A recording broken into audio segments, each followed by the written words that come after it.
복된 소식 아름다운 소리 AM 1590kHz 시카고 기독교 방송입니다.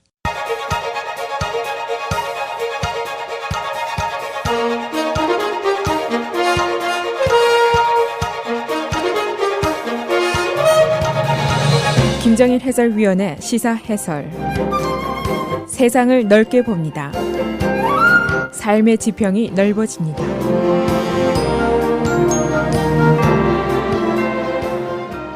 시사해설입니다. 박근혜 대통령이 파면됐습니다. 헌법재판소는 어제 8명 전원 일치로 박근혜 대통령의 파면을 결정했습니다. 한국의 현직 대통령이 탄핵으로 파면된 것은 사상 처음 있는 일입니다. 헌법에 따라서 탄핵 선고와 동시에 효력이 발생하기 때문에 박 대통령은 즉시 대통령 권한을 잃게 됐습니다. 그리고 헌법에 따라서 대통령 권리에 의한 선거가 있게 됩니다. 60일 이내에 보궐선거를 통해서 대통령을 선출하게 됩니다. 따라서 한국은 곧 대선 정국으로 돌입을 하게 됩니다. 이 파면 결정 직후에 미 국무부 대변인이 성명을 발표했습니다. 한국과의 지속적인 협조, 안보 공약을 확인을 했습니다. 그리고 미국의 주요 언론들은 한국의 정치적인 불안정이 가져오게 될 미국과의 관계, 또 대북한 관계, 대중국 정책의 영향, 이런 것들을 부지런히 계산을 하고 있습니다. 그래서 오늘은 박근혜 대통령에 대한 헌재의 파면 판결 내용과 미국 국무부의 반응, 또 미국 언론들의 반응을 종합해 보겠습니다. 헌법재판소는 어제 국회가 제시한 탄핵 사유 5가지 중에 한 가지인 최순실 국정농단과 관련된 국민주권 위반, 그리고 법치주의 위반, 이 부분 한 가지를 인정을 했습니다. 그러나 헌재는 대통령의 행위가 가져온 부정적인 영향과 그 파급 효과가 중대하기 때문에 파면으로 얻는 헌법 수호의 이득이 압도적으로 크다고 본다라고 밝혔습니다. 그러나 헌재는 박 대통령의 공식 인사권 등 권한 남용에 대한 것과 또 언론 침해 자유에 대한 것, 그리고 세월호 참사에 관한 국민 생명권 보호 의무 위반, 이런 다른 탄핵 사유에 대해서는 인정을 하지 않았습니다.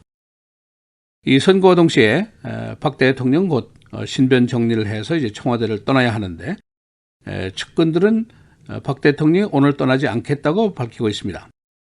이주할 삼성동 사저의 준비가 덜 된 것으로 언론들이 보고 있습니다.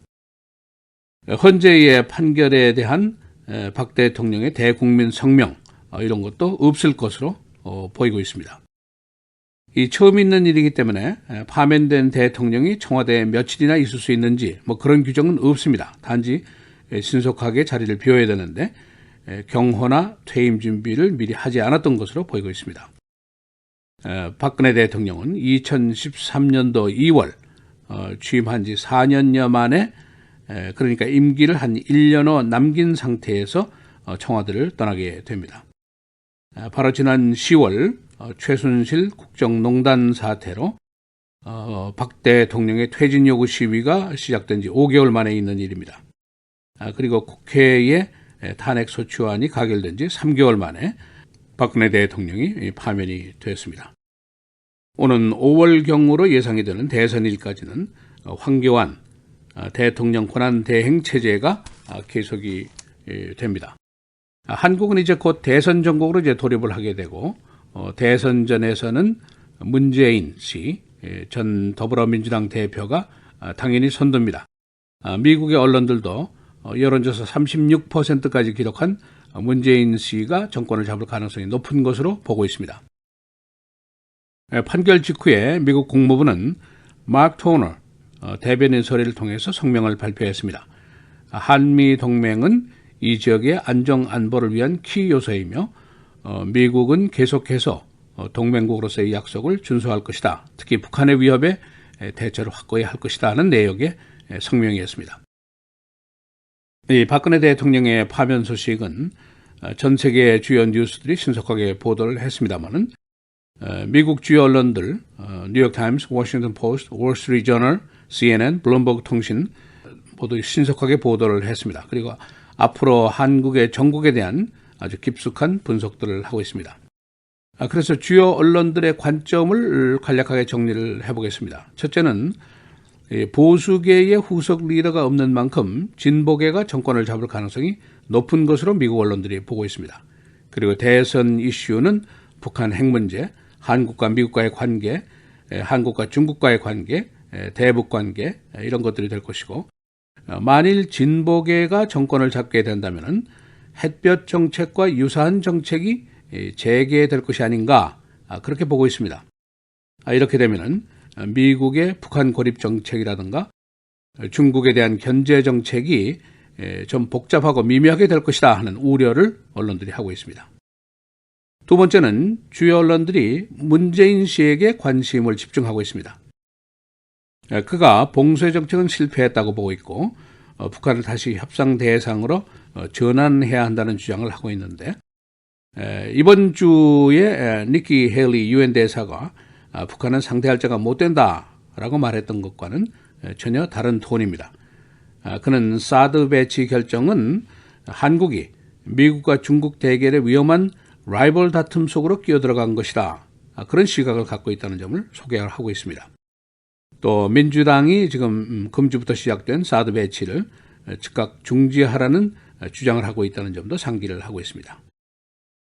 세 번째는 언론들이 또한 삼성그룹의 이재용 부회장의 구속 재판 문제를 언급을 하고 있습니다. 지금까지 한국은 재벌과 경제적인 여파를 고려했던 점이 있었는데 한국의 구질서가 더 이상 존재하지 않을 것이다 하는 예상을 하고 있습니다. 또 다른 언론들은 한국의 민주제도의 진화적인 변화에 대해서도 관심을 표명하고 있습니다. 짧은 민주주의의 역사에도 불구하고 박근혜 대통령의 축출이 폭력 사태 없이 해결이 된 것, 그리고 대통령의 막강한 권력에도 불구하고 입법부와 사법부가 이번 탄핵에 결정적인 역할을 한 것 등을 지적을 하고 있습니다. 판결 후에 거리에 시위대 수천 명이 시위를 했는데 그중에 탄핵 반대하던 시민 2명이 사망했습니다. 이 반대 측들은 다시 대규모 시위를 준비하고 있다고 언론들이 보도하고 있습니다만, 현재 대부분의 국민 여론은 일단 안정을 되찾는 것이 급선무다, 그런 생각을 하는 쪽이 높다는 그런 여론 결과가 나와 있습니다. 이 앞으로 전개될 대통령 선거가 얼마나 성숙한 모습을 보일지가 매우 중요한 일입니다. 지금 한반도 주변의 파고가 몹시 높기 때문입니다. 북한의 잇따른 미사일 발사 도발이 계속되고 있고, 중국의 한국 길들이기도 계속이 되고 있고, 사드 배치는 시작이 됐고, 또 화이트하우스에서는 군사적인 대응, 선제 타격론 이런 것들이 거론이 되고 있습니다. 다음 주말에 렉스 틸러먼 국무가 한국, 일본, 중국을 방문하게 되는데 어떠한 일들이 벌어지게 될지 관심이 고조되고 있습니다. 시사해설 김재일입니다.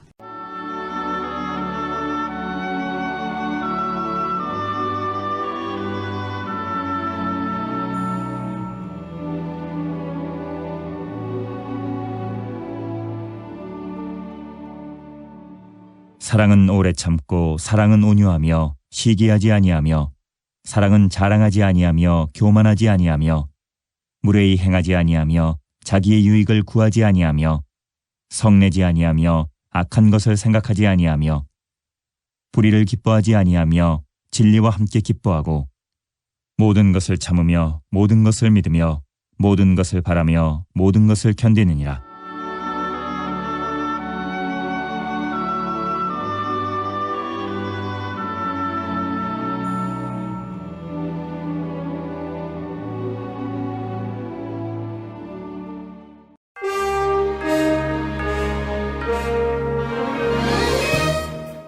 헤드라인 뉴스입니다. 박근혜 대통령이 파면됐습니다. 헌법재판소는 어제 8명 전원 일치로 박근혜 대통령의 파면을 결정했습니다. 헌재는 5가지 탄핵 사유 중에 1개인 국민주권 위반, 그리고 법치주의 위반에 대해서 인정했습니다. 법에 따라서 대통령의 권한은 즉각 중단됐고 박 대통령은 곧 삼성동 사가로 이사를 하게 됩니다. 헌재의 파면 결정에 따라서 대통령 선거가 60일 이내에 벌어지게 됩니다. 현재로서는 전 더불어민주당 대표인 문재인 씨의 승리가 유력합니다. 그는 최근 여론조사에서 36%까지 기록하면서 다른 후보자들보다 큰 차이를 보였습니다. 미국 국무부는 헌재 결정 직후의 성명을 통해서 한국에 대한 안보 공약 등 동맹국으로서의 약속을 지킬 것이라고 확인했습니다. 한편 미국 언론들은 긴장된 한반도 주변 정세와 함께 한국의 전국 방향에 대해서 여러 가지 우려와 관심을 표명하고 있습니다. FBI가 트럼프 측근과 러시아 은행과의 연결에 대해서 수사를 하고 있다고 CNN이 보도했습니다. 이 방송은 FBI가 이 링크를 기이한 것으로 보고 있으며 2016년도 선거전과의 관련 여부를 조사하고 있다고 보도했습니다. 주 러시아 미국 대사로 존 헌스맨이 지명됐습니다. 그는 전 유타주 거버너이고 2012년도 공화당 대선 후보자였습니다. 그는 미사일 배치와 유크레인 문제, 시리아, 그리고 러시아의 미국 선거 개입 문제 등과 씨름을 하게 됩니다. 나사가 달 주위를 회전하고 있는 2개의 우주선을 발견했습니다. 그중 하나는 인도의 위성입니다. 이 위성은 2008년 9월에 발사됐으며 2009년 8월부터 통신이 두절되어 왔었습니다. 베어스의 쿼터백 제이 커틀러가 베어스를 떠나게 됩니다. 그는 지난 8시즌 동안 한 번 플레이오프에서 승리를 기록했습니다. 그의 통산 전적은 52승 52패. 후임에는 마이크 글래넌이 지명됩니다. 27살, 6피트 6인치, 3년 계약금이 $4,500만 예상이 되고 있습니다. 차기 일리노이 민주당 거버너 후보인 크리스 케네디가 브루스 워너 주지사를 BS라고 불렀습니다. 그는 브루스 워너가 예산도 통과시키지 못하는 자격 미달의 거버너라고 비난했습니다.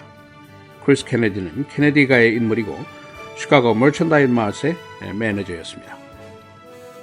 시카고의 험악한 거리 출신이 웨스트포인트로 가게 됩니다. 조리안 플라워. 그는 새 학기에 웨스트포인트에 입교를 허락받았습니다. 그의 형은 갱들의 싸움에 의해서 피살이 됐었습니다. 그는 어머니를 잘 보살피게 될 것이라고 그 입학 소감을 밝혔습니다. 이번 주말 날씨가 비교적 찹니다. 오늘 맑고 29도, 최저는 17도였습니다. 토요일 내일 맑고 흐리고 28도, 최저는 19도입니다. 주일 대체로 맑고 최고 35도, 월요일 화요일 눈이 오겠습니다. 월요일의 최고는 34도, 화요일은 29도입니다.